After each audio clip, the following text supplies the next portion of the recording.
मंगलमय मंगल करन वीतराग विज्ञान, नमो ताहि जाते भय अरहंतादि महान। कई मंगल करियो महा, ग्रंथ करन को काज, जाते मिले समाज सब, पावे निज पद राज। नमो अरहंताणम, नमो सिद्धाणम, नमो आयरियाणम, नमो उवच्छायाणम, नमो लोये सवसाकुणम।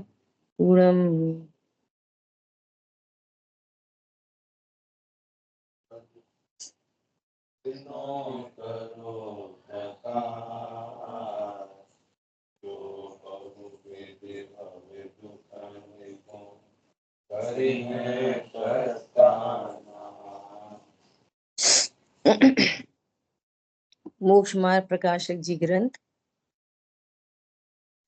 तीसरे अधिकार पर हम लोग स्वाध्याय कर रहे हैं। इसमें विषय चल रहा है कि ज्ञानावर्णी कर्म के निमित्त से होने वाला दुख। तो दुख का कारण तो मोह है,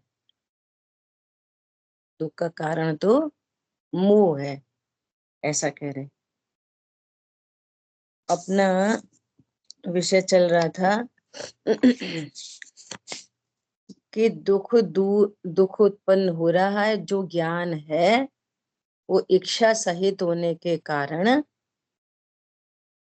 दुखी हो रहा है, और उस दुख को दूर करने का उपाय क्या करता है कि इच्छाओं को दूर करें, है ना।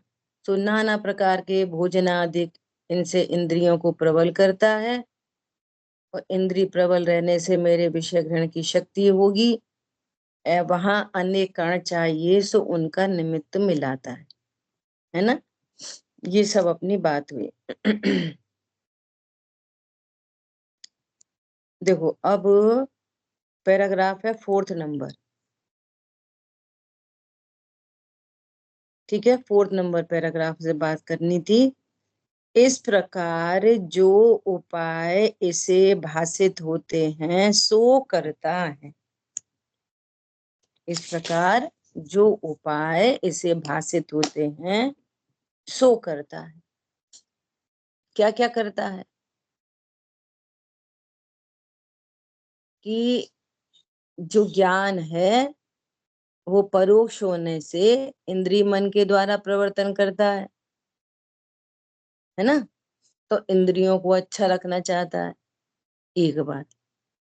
इंद्रियों से विषय ग्रहण की इच्छा होती है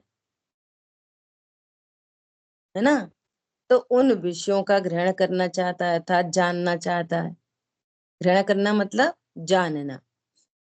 और उस विषय ग्रहण के काल में जो सुख दुख है वो अपनी पर्याय है, वो उसे पता नहीं है।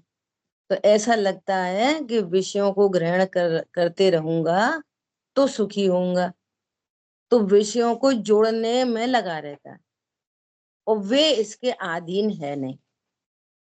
तो तरह तरह से खेद खिन्न होता है। कौन समझ में आया? वे जो विषय हैं, वे बाह्य विषय और इंद्रियां भी दोनों ही अधीन नहीं है। न इंद्रियां अधीन है और न विषय अपने अधीन है ना। तो खेद खिन्न होता रहता है। तो अब क्या समझ में आती है? ये समझ में आती है कि दुनिया ऐसी है, बस अपन तो मिलाते जुलाते रहो सामग्री को। जैसे एक कार खरीदी और वो डैमेज हो गई, अब क्या करो? दूसरी खरीदो, सब में लगा लेना। सुबह इच्छा हुई, भोजन किया, फिर शाम तक खाली डिब्बा, अब क्या करो? फिर भोजन करो। ये पकड़ में नहीं आ रही कि सुख तो हो ही नहीं पा रहा, बार बार विषय ग्रहण होते हैं, लेकिन सुख तो एक परमानेंसी नहीं आ रही उस सुख में, है ना। तो कह रहे हैं कि इस प्रकार इससे जो उपाय भाषित होते हैं सो करता है, परंतु वे झूठे हैं। वे उपाय झूठे हैं। अब तक अगणित जड़ द्रव्यों से ये भूख न मेरी शांत हुई। ये उपाय झूठे हैं, फॉर टाइम बिंग उपाय है बस, सेरिडोन जैसा। कैंसर तो चल ही रहा है, सिर दर्द, फिर सिर में दर्द, फिर सिर में दर्द, फिर सेरिडोन खा लो थोड़ी देर के लिए, फिर सिर में दर्द, है ना।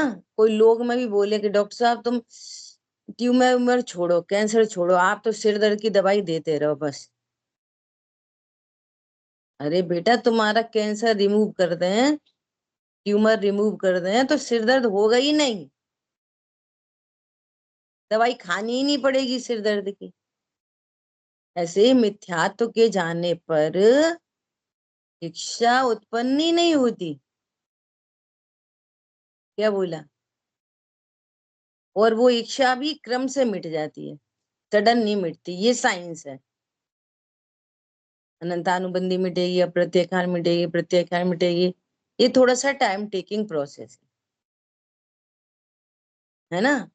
कितना समय लगेगा कि अंतर मूड से लेकर कई भवों तक वेरी करेगा। कहते ना मैन टू मैन वेरी करता है, ऐसे जीव टू जीव वेरी करेगा। कोई अंतर मूर्त में ही सारी चारों प्रकार की इच्छाओं का अभाव कर देगा, अंतर मूर्त में। और कोई 10 भव में, कोई और अनेक भवों में, लेकिन होगी निश्चित, ये पक्की बात है। निश्चित सर्व इच्छाओं का अभाव होगा, ये पक्की बात है। ठीक है, ऐसा। तो अब अपने को ये विचार करना चाहिए, कर विचार तो पाम। कोई इच्छा उत्पन्न हुई तो पहले तो उस इच्छा की, उसका व्यर्थपना भाषित होना चाहिए, ये व्यर्थ है। ये क्या है? ये व्यर्थ है, नंबर 1। नंबर 2, पहले ही व्यर्थ लग रही है, अब इसकी पूर्ति, ये कर्माधीन है। शिक्षा की पूर्ति क्या है? कर्माधीन है। Second point. थर्ड पॉइंट, हो भी जाए, शिक्षा की पूर्ति हो भी जाए, तो ये कोई सोल्यूशन नहीं है। क्या बोला? ये कोई सोल्यूशन नहीं है। ऐसा इतने विचार से आपकी आकुलता घट जाएगी। आगम के अनुकूल विचार कर रहे हैं ना, तो वो घट जाएगी, और घटते घटते टूट जाएगी। क्या बोला? अब देखो दूसरा भी एक प्रोग्राम है क्या, भैया अब इच्छा तो पूर्ति होती नहीं, अब ठीक है, सो कॉम्प्रोमाइज नहीं। मजबूर गायक नहीं हूं मैं, मजबूर, मजबूत गायक हूं। समझ में आई बात? मजबूरी नहीं। अब इच्छा तो अपने पापा धन ही नहीं है, अपनी कोई सुनता ही नहीं, अपनी कोई मानता ही नहीं है। अब ठीक है, मन तो कर रहा है, पर अब ठीक है, छोड़ो, जो है वही अच्छा है। ऐसे नहीं, एनालिसिस करके, जो इच्छा है ये निरर्थक है, ये इच्छा है यही दुख है, यही दुख है, इसकी पूर्ति कर्माधीन है। हो भी गई तो सुख का कारण नहीं है। इसलिए इच्छा और इच्छा की पूर्ति, ये उपाय झूठा है। इच्छा की पूर्ति का उपाय झूठा है, ये भाषित होना चाहिए। पॉइंट समझ में आया? ऐसा, परंतु वे झूठे हैं। क्योंकि प्रथम तो इन सब का ऐसा ही होना अपने अधीन नहीं है। आपके अधीन है? पूरी जिंदगी बर्बाद कर देते हैं लोग, पूरी की पूरी जिंदगी। मेरे अधीन हो जाए, मेरे अधीन हो जाए, अधीन हो जाए। तुम जितना अधीन करते हो वो उतना फुदक जाता है। मेंढक है मेंढक, उसको एक ही जगह बैठा रहे, इधर ही बैठा रहे, इधर ही बैठा है। तुम जितना पकड़ोगे ना उतना उछलेगा, फिर पकड़ोगे फिर उछलेगा, फिर पकड़ोगे फिर उछलेगा। वो तो उछलता ही रहेगा। काय को मेंढक तोलने हैं? अपनी समय शक्ति बर्बाद करनी है। अपने स्वरूप को का आश्रय करो ना। देखो रावण को मैं पर को अधीन कर सकता हूं, इस मिथ्यात्व से नरक गया है। उसने सीता के साथ कोई बैड बिहेव नहीं किया था।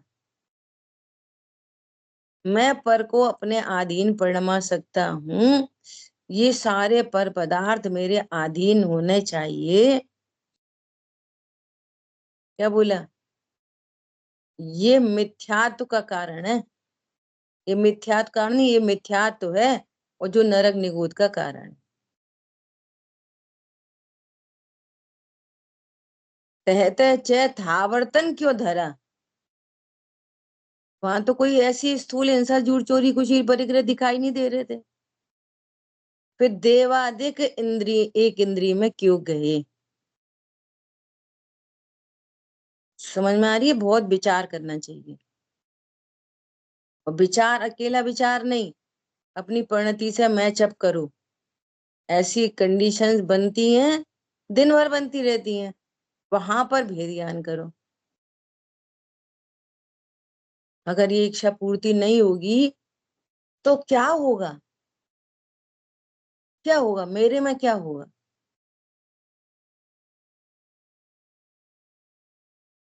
आई बात ख्याल में? देखो आपको एक आर्ट ऑफ लिविंग बताएं। जैसे हमारे यहाँ क्या होता है, कभी दाल में टेस्ट नहीं आ रहा, हो जाता है ना ऐसा, तो प्रश्न आएगा। कैसा प्रश्न आएगा? आज किसने छौंकी दाल? किसने छोंक लगाया आज? किचन में दो औरतें हैं ना, किसने लगाया? तो हम लोग ऐसा बोलते हैं, सुनो, जीव झोंक नहीं लगाता, जीव दाल जीव दाल नहीं बनाता, योग्यता प्रमाण दाल बनी है। समझ आई बात? अच्छा, और जब दाल अच्छी बन जाए, तब कोई पूछे कि दाल किसने बनाई, तो सच्ची में जिसने बनाई, तो बोलेंगे उसने बनाई। पॉइंट पकड़ में आ रहा है? कब कहाँ कैसे यूज करना चाहिए, कहाँ चढ़ना नहीं, कहाँ द्रव्य है। अरे आज दाल तो बड़ी टेस्टी बनी है, तो नाम बता देंगे, अरे आज तो श्रुति ने बनाई। अच्छा अच्छा अच्छा, चलो निछावर दो निछावर दो। ऐसा करते हैं हम लोग। राग द्वेष का काम ही नहीं, करो ही मत काम। और सुनो, कर्ता बुद्धि कैसी होती है कि जिसके निमित्त से वो दाल में टेस्ट नहीं आया ना, वो पहले ही बेचारा कर्ता बुद्धि से दुखी हो जाता है। अरे यार दाल अच्छी नहीं बनी, यार दाल अच्छी मैं नहीं छोंक दी, पता नहीं। समझ में आ रही है? कहाँ पर चरणान योग लगाना, कहाँ पे द्रव्यान योग लगाना, कहाँ पे कर्ता देखना, कहाँ अर्थ कर्ता देखना। मिथ्या दृष्टि उल्टा काम करेगा। अपने से बनी तो बोलेगा अकर्ता, दूसरे से बनी तो बोलेगा कर्ता। मतलब आपको ये इतना ध्यान रखना है, इस आगम का विचार, इस आगम का सेवन वीतरागता में करना है, साम्य के लिए करना है, नए राग देश उपजाने के लिए नहीं करना। तो समझना आप राइट ट्रैक पे जा रहे हो। ये मास्टर की है। समझ में आ गई बात? यदि ऐसा बोलने में राग द्वेष उत्पन्न होते हैं, नहीं बनाई, इतने साल हो गए अब तक दाल बनानी नहीं आई, तो तुम भी क्रोधित हो रहे हो, सामने वाले को भी हर्ट हो रहा है। समझ आई बात? और अच्छी बनाई तो हमने बनाई आज इतनी अच्छी दाल, तो मान के शाय हो रही है। दोनों करता करता दोनों गलत यूज है। पॉइंट पकड़ में आया? ऐसा जिन वाणी के वचन को या कोई भी वचन को ऐसे यूज करो जिससे आपको शांति रख पड़े। हमको शांति चाहिए। हमने तो सही सही कह दी, जैसे तुम ही सत्य महाव्रत के धारी हो। अरे ऐसा सत्य मत बोलो जो कषाय उत्पन्न कराए, सौ पर दोनों का घात करे। और जीव तो सचमुच में परम करता है। और जो कोई प्रशंसा कर रहा है, अरे आज तो बहुत अच्छी टेस्टी दाल बनाई है, चलो निछावर दो निछावर दो, तो प्रसन्न हो जाओ, लेकिन मान कषाय नहीं करो। हम बनाते हैं बहुत अच्छी। समझ में आ रही है? दूसरे के सोचने के विचार अलग हैं, अपने सोचने के विचार अलग हैं, कहने के अलग हैं, सुनने के अलग हैं। इसको कहते हैं स्यादवाद, नयवाद। पॉइंट पकड़ में आया? ऐसे ऐसे प्रयोग करने चाहिए जैसे आगम मुख्य हो, भोजन के काल में आगम मुख्य हो जाए। ठीक है? ऐसे बच्चों के लिए भी सब में लगाना है ऐसे। देखो क्या बोल रहे हैं। प्रथम तो इन सब का ऐसा ही होना अपने अधीन नहीं, महान कठिन है। बहुत कठिन है। तुम्हारी एक इच्छाओं पूरी हो, इच्छाओं पूरी हो, इच्छाओं पूरी हो, इच्छाओं पूरी हो। फिर ऐसा पुण्य लेके ही उत्पन्न होते हैं ना कोई चक्रवर्ती के यहाँ। पल्ले में पुण्य तो इतू सा है, वो चाहते इतना है। कैसे बनेगी व्यवस्था? पॉइंट पकड़ में आया? देखो, इच्छा उत्पन्न हो और पूर्ति ना हो तो समझना पाप का उदय है। पल्ले में पुण्य नहीं है ना? इच्छा उत्पन्न हुई और पूर्ति भी हो गई तो क्या समझना? पुण्य का उदय है। दूसरे का तो कुछ भी नहीं, तो हमारी सुनते नहीं, मानते नहीं, करते नहीं, ये दूसरे का तो कुछ है ही नहीं ना। ये तो हमारी सुनते ही नहीं। पल्ले में इतना ही पुण्य लेके आए कि उतना ही सुना जाएगा, उतनी वस्तु मिलेंगी। है ही नहीं। मान कठिन है। और इच्छा उत्पन्न हुए बिना ही पूर्ति हो जाए तो ये सातिश है पुण्य। क्या बोला? इच्छा के बिना ही पूर्ति होए वो क्या है? सातिश है पुण्य। तो पुण्य पल्ले है नहीं, हो सातिश चाहते हो। सो यहाँ पर कह रहे हैं ये महान कठिन है। तथा कदाचित उदय अनुसार ऐसी ही विधि मिल जाए। अब सुनो, बहुत इंपॉर्टेंट पॉइंट आ रहा है। ये बार बार प्रश्न आते हैं ना, वो उसका समाधान आ रहा है। यदि उदय अनुसार विधि मिल भी जाए तो इंद्रियों को प्रबल करने से कहीं विषय ग्रहण की शक्ति बढ़ती नहीं। क्या बोले? जब जब है ना, ऐसा बोलते ना नीति में भी, जब दांत थे तब चना नहीं थे, जब चना है तब दांत नहीं। समझ आई बात? नीतिज्ञ ऐसा बोलते हैं। ऐसा यहाँ पर कह रहे हैं कि वो विधि मिल भी जाए तो इंद्रियों को प्रबल करने से कहीं विषय ग्रहण की शक्ति नहीं बढ़ती। तुम ऐसा सोचो, इंद्रियों को प्रबल रखे हैं। बहुत इंपॉर्टेंट टॉपिक आ रहा है आगे, बहुत सावधानी से सुनना। विषय ग्रहण तो विषय तो है। अब ये समझता है कि इंद्रियों को प्रबल रखें तो विषय ग्रहण की शक्ति बढ़ेगी। नहीं, इंद्रियों से जानना होता ही नहीं, ये तो निमित्त मात्र है। तुम्हारा क्षयोपशम हो तो शक्ति बढ़े। क्या बोला? पॉइंट समझ में आ रहा है? उसका संबंध, विषय ग्रहण का संबंध क्षयोपशम से है ना कि इंद्रियों से? तो देखो क्या कह रहे हैं, वह शक्ति तो ज्ञान दर्शन बढ़ाने पर बढ़ती है। वह शक्ति तो ज्ञान दर्शन बढ़ाने पर बढ़ती है। सो यह कर्म के क्षयोपशम के अधीन है। सो यह कर्म के क्षयोपशम के अधीन है। और सुनो, अब वो बता रहे हैं, क्या बता रहे हैं, किसी का शरीर तो पुष्ट हो, एकदम हेल्दी, उसके शक्ति कम देखी जाती है। वो किसी का शरीर दुर्बल हो और शक्ति अधिक देखी जाती है। मतलब शरीर से क्षयोपशम का संबंध ही नहीं। शरीर तो हेल्दी है, लेकिन ग्रहण करने की शक्ति क्षयोपशम थोड़ा है।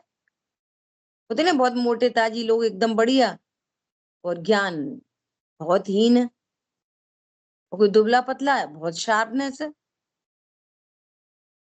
तो उस क्षयोपशम का भी निमित्त कौन है? कर्म। अब सुनना, कर्म अप डाउन, कर्म जो अप डाउन होते हैं, ज्ञान वर्ण आदि, ये अप डाउन कोई भोजन आदि से तो नहीं होते।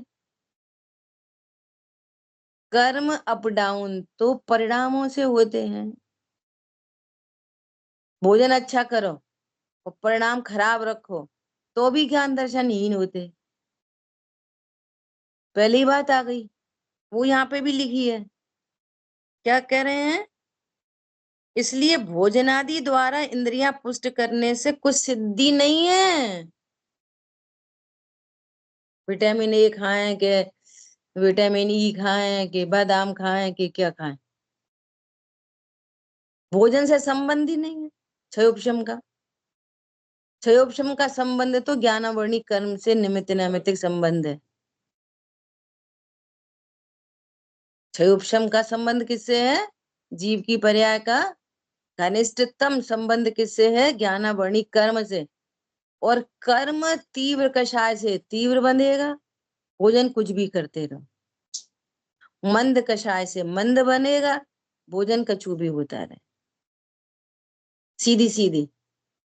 अब दिन भर तीव्र कषाय, पूरे दिन एकदम व्यर्थ की सेंसलेस तीव्र कषाय, वो आपके ज्ञान को ढकती ढकती ढकती ढकती रहती है।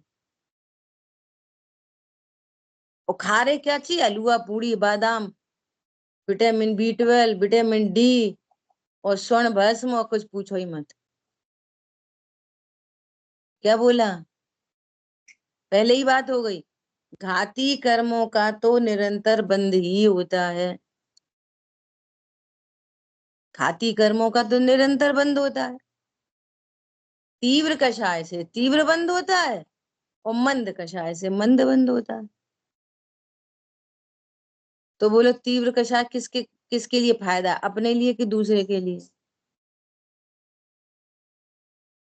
दूसरे को भी संक्लेश पैदा होता है तीव्र कषाय से, आप उसको भी संक्लेश में निमित्त बनते हो। तीव्र कषाय से किसी का फायदा नहीं होता। और मिथ्या दृष्टि सोचता रहता है, क्रोध करेंगे तो ये आधीन रहेंगे, तो ही बात मानेंगे, तो ही सही काम करेंगे। अरे सही काम गलत काम तुम्हारी मान्यता है। जिसको सही कहते हो वो भी परिणमन है, जिसको गलत कहते हो वो भी परिणमन व्यवस्था है। एकदम व्यवस्थित व्यवस्था है। क्या बोला? तीव्र कषाय मंद कषाय क्या है? सॉरी, परिणमन क्या है? व्यवस्थित व्यवस्था। और जो व्यवस्थित व्यवस्था को स्वीकार कर लेता है, दूध निकल गया, फैल गया फैल गया फैल गया, वो बहुत सारा निकल गया, व्यवस्था है, व्यवस्थित है। और नहीं फैला, अच्छा उबल गया, अच्छी बढ़िया मोटी मलाई पड़ गई, व्यवस्थित व्यवस्था है। जितनी जल्दी ये स्वीकार हो जाएगा उतना अपना लाभ। नहीं स्वीकार हो तो मरो, जाओ निगोद में, वो क्या है। समझ में आ रही है? बच्चा फेल हो गया, रात भर माँ पढ़ाती रही और फेल हो गया। व्यवस्थित व्यवस्था है। क्या बोला? क्या है? व्यवस्थित व्यवस्था। और 90% ले आया, वो भी व्यवस्थित व्यवस्था। हम रात भर पढ़ाते रहे इसलिए 90% आए, झूठी बात। हम पढ़ाते रहे तो भी ये फेल हो गया, बिल्कुल दिमाग नहीं लगाता, सो इसको दो दो मिला के। उन पकड़ में आ रहा है? ऐसा सब व्यवस्थित व्यवस्था है, ये कह रहे हैं। ये बाहर से इन सब चीजों का कोई मापदंड नहीं है, कुछ भी। ये कह रहे हैं, देखो क्या कह रहे हैं। कषाय घटने से कर्म का क्षयोपशम होने पर ज्ञान दर्शन बढ़े, तब विषय ग्रहण की शक्ति बढ़ती है। बोलो। नहीं तो पता, केवल ज्ञान लेने के लिए तो क्या करना चाहिए? खूब खाओ, खूब खाओ, सो केवल ज्ञान होगा। उनने तो खाया ही नहीं, उपवास आदि रखे, शक्ति बढ़ गई और केवल ज्ञान प्रकट हो गया। बोलो, आई बात ख्याल में? सर्व को जानने की शक्ति कैसे बढ़ी? स्वभाव के आश्रय से कि तुम्हारी उससे, काजू बादाम से, स्वर्ण बसंत मालती से? बोलो, आ रही बात ख्याल में? तो फिर क्यों खाते हो? हम सबसे पहला तो हम नहीं खाते, सबसे पहला। सब पहली बात, कोई भी आंसर हो तो स्टार्ट करो सबसे पहले ध्रुव से, और अकेली पर्याय के से आंसर करोगे तो सब मिथ्यात्व में जाएंगे। सबसे पहला, मैं नहीं खाता। क्यों? अनादि स्वरूप कैसे खाएगा? नंबर 2, उत्पन्न होने वाला राग, इस संबंधी राग, वो चारित्र मोह है ना। और जो जो चीजों का मिलना बिछुड़ना चल रहा है ना, वो सब कर्माधीन है, कोई नहीं खा रहा। जिसकी योग्यता में है उतनी उतनी चीजों का संयोग बनता है, और जिसकी योग्यता में नहीं है, घर में रखी होने पर भी नहीं बनता। क्या बोला? हरी बात समझ में? ऐसी कंडीशन है। सो कह रहे हैं कषाय आदि घटने से। अब कषाय घटने से मतलब अनंतानुबंधी की लेशा घटने से, और टाइम बिंग समझ लो। क्या? अनंतानुबंधी में ही लेशा घट गई, वो वास्तव में घटना नहीं। 4 थी, 3 रह गई, उसका नाम है घटना। क्या बोला? 4 जाति की थी और एक एक निकल गई, घट गई। तो 4 में से एक और निकल गई, घट गई, फिर घट गई, और पूरी घट गई तो केवल ज्ञान हो गया। खाया पिया क्या? कुछ नहीं, उपवास करा था उन्होंने, मुनिराज ने। समझ आ गई बात? और जब तक अनंत अनुबंधी है तत्व निर्णय की प्रोसेस में, तब तक लेशा लगाओ। तीव्र कषाय से तो कुछ होने जाने वाला नहीं है, न स्व का न पर का। मंद कषाय से, मंद कषाय से थोड़े हीन बंद होंगे, और वो प्लेटफॉर्म उपलब्ध रहेगा, बस इतनी बात है। काम तो तत्व ज्ञान से बनेगा। तो 4 की 3 रह जाएं, ऐसा। ठीक है, अब सुनो। तथा, बहुत डिटेल में चर्चा की है टोडरमल जी ने, बहुत डिटेल में। तथा विषयों का जो संयोग मिलता है वो बहुत काल तक नहीं रहता। अब संयोग बन भी गया तो बहुत काल तक तो वो रहेगा नहीं, और तुम्हारा जीवन भी कोई मनुष्य पर्याय जितना। सारी समस्या ये है, मिथ्या दृष्टि है ना, अपने को देह रूप अनुभव करता है, फिर भी उसको ऐसा लग रहा है कि मेरा जीवन ये अकेली मनुष्य पर्याय है, बस ये देह छूटेगी, दुनिया में मरण मरण कहा जाता है, मैं भी मर जाऊंगा, काम खत्म। तुम नहीं मरोगे भैया, तुम नहीं मरोगे। सब कैरी फॉरवर्ड होगा, तुम्हारा ज्ञान, श्रद्धा, चारित्र, अनंत गुण, पूरा का पूरा जीव द्रव, और इस भव में संचित सारे कर्म। छूटेगा तो क्या? औदारिक देह, जिसके पीछे तुम झगड़ा करते रहते हो दिन भर, और विसंयोग जिन चेतन अचेतन पदार्थ जिनके पीछे झगड़ा चलता है, वे सब इधर ही छूटे हैं, बिना ही मतलब का। अब यहाँ पर ये कह रहे हैं कि तुझे इतनी जो कहानी कही जा रही है ना, तुझे ये उपाय झूठा भाषित होना चाहिए। बात तो सही है, पहले तो विषयों का मिलना ही बहुत दुर्लभ है, कर्माधीन है, और मिल भी गए तो परमानेंस ही नहीं है। परमानेंट कहाँ है जो तुम अनंत काल के लिए सुखी हो जाओगे?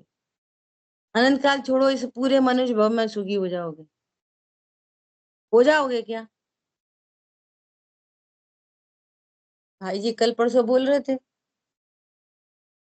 पहले शादी नहीं हुई थी तो मर रहे थे, शादी नहीं हुई थी, और शादी हो गई अब तो मर रहे, तो डबल मर रहे, और आदत पड़ गई है मरने की। उन जो समझ में आती है ऐसे ही मरा जाता है, पहले दुखी हो फिर शादी करो, फिर शादी हो तो फिर दुखी हो। यही सिस्टम है दुनिया का, अब इसी में एडजस्ट हो लो, अब पूरी जिंदगी एडजस्टमेंट चलता रहता है, और बाहर का लक्ष्य छोड़ के और अपने स्वरूप को जान ले तो कोई एडजस्टमेंट नहीं। एडजस्टमेंट में शक्ति नहीं लगानी पड़ेगी, उधर उपयोग ही नहीं जाएगा उतना, वो दुख के कारण ही नहीं भाषित होंगे, और सुख अपने आप प्रकट हो जाएगा, काम खत्म पूरा। अपने में सुख प्रकट हो जाएगा और दूसरे में कॉम्प्रोमाइज नहीं करना पड़ेगा, क्यों? वे दुख के कारण ही भाषित नहीं होंगे, खेल खत्म। समझ आई बात? क्या बोल रहे हैं? संयोग मिल भी जाए तो बहुत काल तक नहीं रहता, तथा विषयों का संयोग मिलता ही नहीं, किसी को नहीं मिलता। सर्व विषयों का संयोग किसी को नहीं मिलता,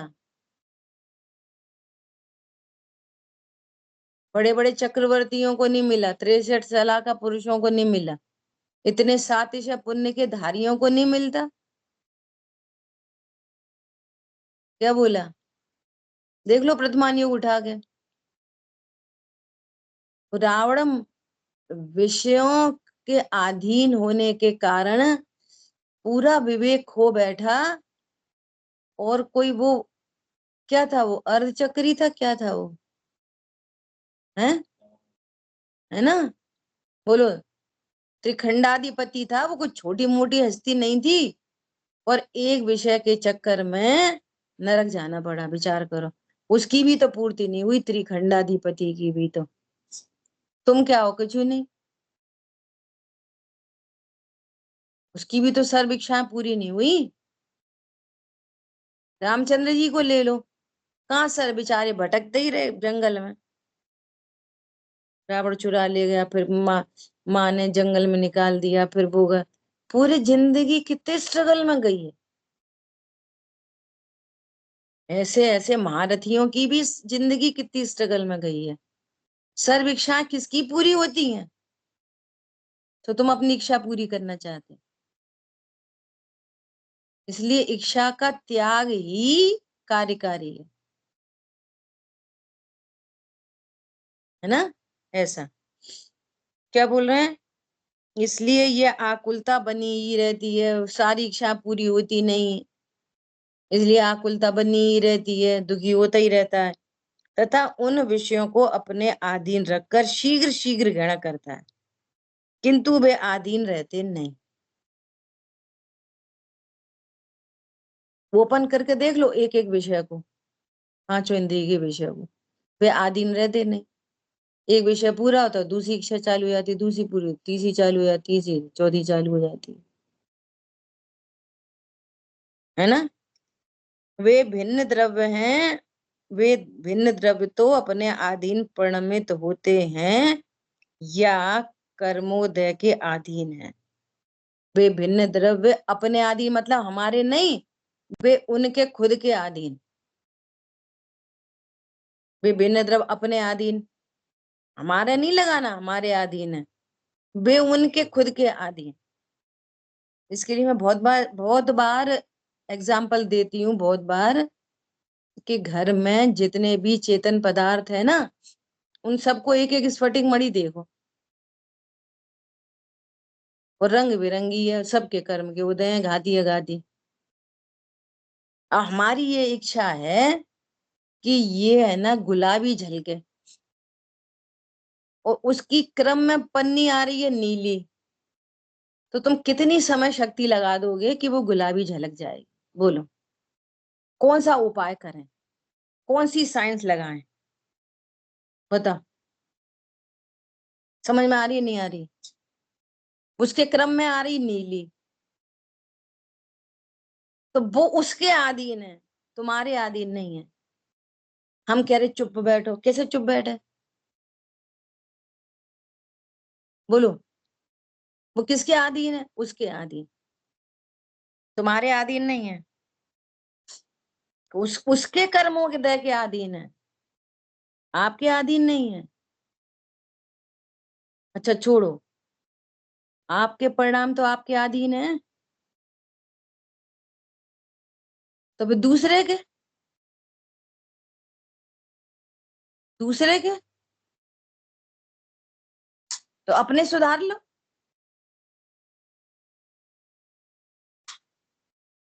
हरी बात ख्याल में। अब नक्की करो ना, अपने परिणाम सुधारने की कोई साइंस है, ना दूसरे के परिणाम सुधारने की कोई साइंस है, परिणामों से भिन्न देखने की साइंस है। क्या बोला? परिणाम सुधारो, परिणाम सुधारो उपदेश है, और परिणाम सबसे बड़ा बिगड़ा परिणाम है कि मैं परिणाम वाला हूं। पहले इसे सुधारो, सुधारना भी है तो। क्या बोला? इस पूरे जगत में स्व या पर के परिणाम सुधारने की कोई साइंस ही नहीं है, कोई साइंस नहीं है। फिर क्या साइंस है? भिन्न जानने की साइंस है। और भिन्न कैसे जानोगे? भिन्न कैसे जानोगे? नींबू को संतरा से भिन्न कैसे जानोगे? जब नींबू का ज्ञान होगा तभी तो जानोगे। मैं ध्रुव हूं ऐसी अस्थि रख के, पर द्रव्य मेरे अधीन नहीं, पर द्रव्य से मैं सुखी दुखी नहीं, अपनी अस्थि स्वीकार करके मैं परिपूर्ण। अब बोलो राग भिन्न है, ऐसी भिन्न भिन्नाते नहीं रहो, तो अपन सब भिन्न है, वो तो कर्म के उदय का है, तो पर्याय पर्याय का लक्ष्य से नहीं, ध्रुव दृष्टि से बोलो राग भिन्न है। क्या बोला? किसी से मुमुक्षु से पूछ लो, बोल राग, राग त्रिकाली ध्रुव राग जीव से भिन्न है कि अभिन्न? अभी प्रमाण की बात नहीं कर रहे, तो सब सारी दुनिया बोलेगी भिन्न है। ये बोलने का मार्ग नहीं है, बोलने से कॉपी चेक हो जाएगी, नंबर मिल सकते हैं, लेकिन यहाँ की कॉपी नहीं चेक होगी जब तक स्वभाव का आश्रय करके उसको भिन्नता देखोगे, तब तब ही आनंद होगा आपको। यहाँ की कॉपी चेक आनंद से होती है, अगर आपको आनंद है, कॉपी चेक। पूरे नंबर। और ऐसा बोलते बोलते क्लेश है, जीरो, सन्नाटा, कुछ नहीं, बोलते रहो भिन्न वह आकुलित। क्या बोला? और कर्तृत्व लग रहा है, अपन ने कर दिया, फालतू में कर दिया। वैसे है तो अपन से भिन्न, अपने में त्रिकाली ध्रुव में कुछ नहीं होता। अब बोलना नहीं सीखो, चिंतन क्या चिंतन करें, तो बोलना सीख गए। अपने से मैं तो त्रिकाली ध्रुव हूँ, राग तो अपने से भिन्न है, होने योग्य होता है, वो पंडित जी ने कही है, सुधार सकते नहीं। अपन तो कुछ करते नहीं, क्योंकि अपन क्या आता है, सो क्या कर लिया, क्या कर लिया इससे, कुछ नहीं। मैं ध्रुव हूं ये स्वीकृति हो तो वो राग, सुनो भिन्न देखो, ये भी उपदेश है ये। स्वीकृति होने पर वो खुद ही भिन्न दिखता है, देखना थोड़ी पड़ता है। क्या? अपने अपनी स्वीकृति होने पर राग को भिन्न देखना पड़ता है, केला से छिलके को भिन्न देखना पड़ता है, कितनी कितना चिंतन करना पड़ता है, बहुत चिंतन। बता फिर क्या बोले, रा केला छिलके से भिन्न है, तो इसके लिए क्या बोले, बोलना सीखते, क्या बोले, क्या चिंतन करें,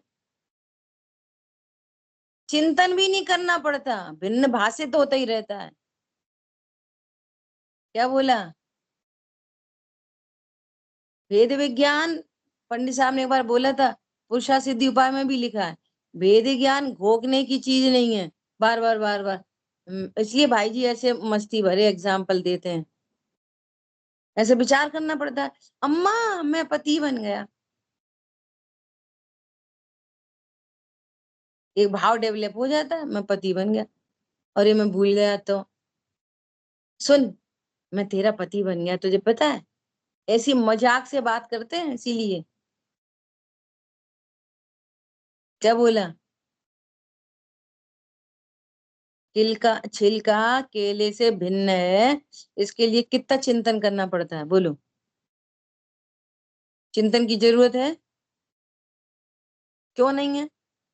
स्पष्ट दिख रहा है, चिंतन की क्या बात है, वस्तु स्वरूप है ये, इसमें चिंतन की क्या बात है? ऐसे ही मैं राग से भिन्न हूं, इसमें चिंतन की क्या बात है? तो चिंतन से राग भिन्न होएगा। अरे ध्रुव का आश्रय हुआ, वो भिन्न दिख ही रहा है, उसके लिए न चिंतन की जरूरत है, न विचार की जरूरत है, नक्की हो गई बात, बस खत्म। ठीक है, सो क्या कह रहे हैं, तुम्हारे अधीन नहीं, ना कोई चेतन द्रव्य अधीन है, ना कोई अचेतन द्रव्य अधीन है। क्या बोला?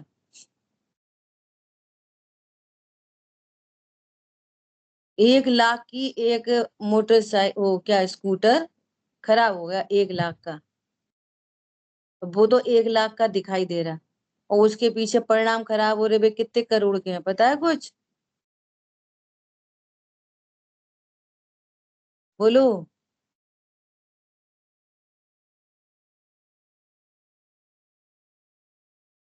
देखो हमने बहुत एफर्ट डाले, बहुत तो करी, तभी तो आई, तभी तो सही कर, वो कंपनी वाले को किस पे डालो, इंस्टाग्राम पे डालो, किस पे डालो, ट्विटर पे डालो, उस पर डालो, उस पर डालो, उस पर डालो, देखो फिर आ गई ना, इतने एफर्ट करे तब आ गई ना, अभी भी धोखे में स्टिल, इतने बंधन तुमको होने हैं, सो तुम्हें इतने झंझट करे हैं आपने, और वो आनी ही थी, क्रमबद्ध में थी, नक्की करो, कर्ता कर्म नहीं लगाओ, उसका उसका खराब होना और उसका आना तुम्हारे अधीन नहीं, तुम्हारे परिणामों के अधीन नहीं, वो एकदम स्वतंत्र व्यवस्था है,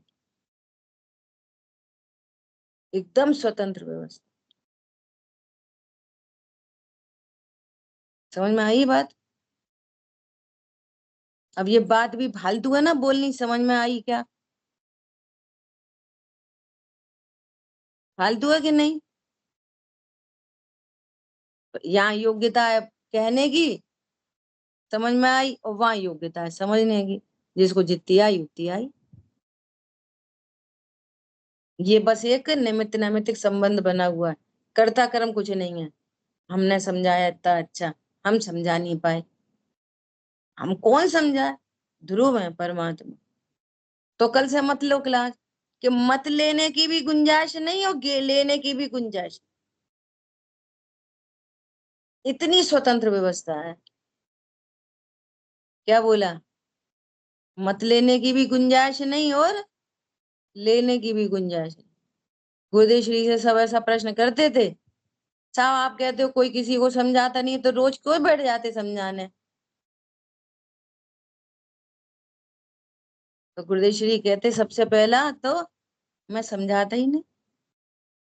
ध्रुव दृष्टि का जोर है, मैं तो समझाता नहीं। मैं बना कहाँ है स्थापित? अब क्या, समझाते तो रहते और कहते समझाता नहीं। यही पर्याय दृष्टि का, मोह दृष्टि का यही कमाल है। ये है मोह की महिमा। समझाते तो रोज है और कहते हम समझाते ही नहीं। कल से अपन भी समझाएंगे और बोलेंगे हम समझाते ही नहीं।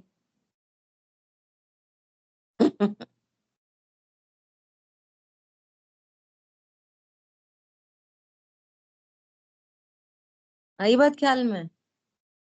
फिर वो बोलते हैं मैं क्या करूं, मुझे ऐसे ही राग आता है, मैं क्या करूं, मैं तो परिपूर्ण हूँ। आए तो मत आए तो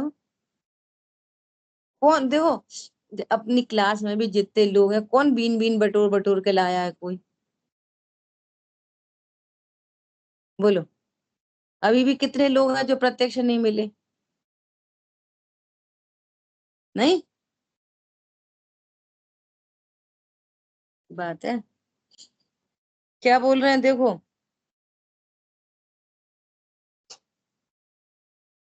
तथा विषयों का संयोग मिलाता है, वो बहुत काल तक नहीं रहता। तथा सर्व विषयों का संयोग मिलता ही नहीं, इसलिए ये आकुलता बनी रहती है। तथा उन विषयों को अपने अधीन रखकर शीघ्र शीघ्र ग्रहण करता है, किंतु वे अपने अधीन रहते नहीं हैं, क्योंकि वे भिन्न पदार्थ भिन्न द्रव्य तो उनके खुद के अधीन परिणमित होते हैं या कर्मोदय के। ठीक है। ऐसे कर्म का बंध यथा योग्य शुभ भाव होने पर होता है और पश्चात उदय आता है। वह प्रत्यक्ष देखते हैं, अनेक उपाय करने पर भी कर्म के निमित्त बिना सामग्री नहीं मिलती। क्या बोल रहे हैं? कोई पूर्व में बहुत पुण्य किया हो तो ऐसे कर्माधीन व्यवस्था बन जाती है, वो भी कोई अनंत काल तक बनती नहीं, और हमें अनंत काल तक चाहिए नहीं। चाहिए क्या अनंत काल तक यही व्यवस्था बनी रहे?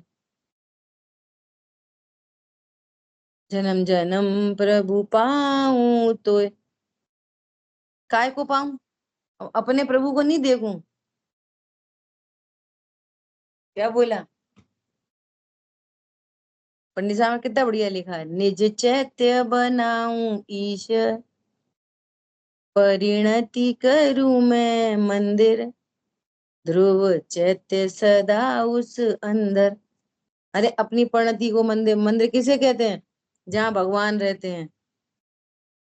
तो कौन सा मंदिर? मैं अपना मंदिर बनाऊंगा, मेरी परिणति बनेगी मंदिर, और परिणति में रहेंगे भगवान, मेरे खुद के भगवान, मैं ही भगवान। ये बात फिर सही है, क्या सही है? कि जब तक मुझे मोक्ष की प्राप्ति न हो तब तक मुझे देव दर्शन मिले, तब तक मिले, ये तो सही है। परंतु जन्म जन्म प्रभु पाऊं तो मतलब तुम अपने जन्म मरण की वांछा कर रहे हो, अनंत संसार को चाह रहे हो। जन्म जन्म चाहिए कि अब जन्म मरण का अभाव चाहिए? हरी बात ख्याल में? सो अनेक उपाय करने पर भी कर्म के निमित्त बिना सामग्री नहीं मिलती। उन नहीं मिलाने दी, उन भी लोग रोड़ा डालते हैं हमारी इसमें। नहीं, उनने नहीं मिलने दी, नहीं, तुमको मिलनी नहीं थी तो वे निमित्त थे, और मिलनी हुए तो कोई और निमित्त है। वो तो कर्माधीन व्यवस्था है, ऐसा। ठीक है, समय हो गया अपना। पता नहीं आज शायद रिकॉर्डिंग नहीं हुई है क्या है। कितने मिनट हुए?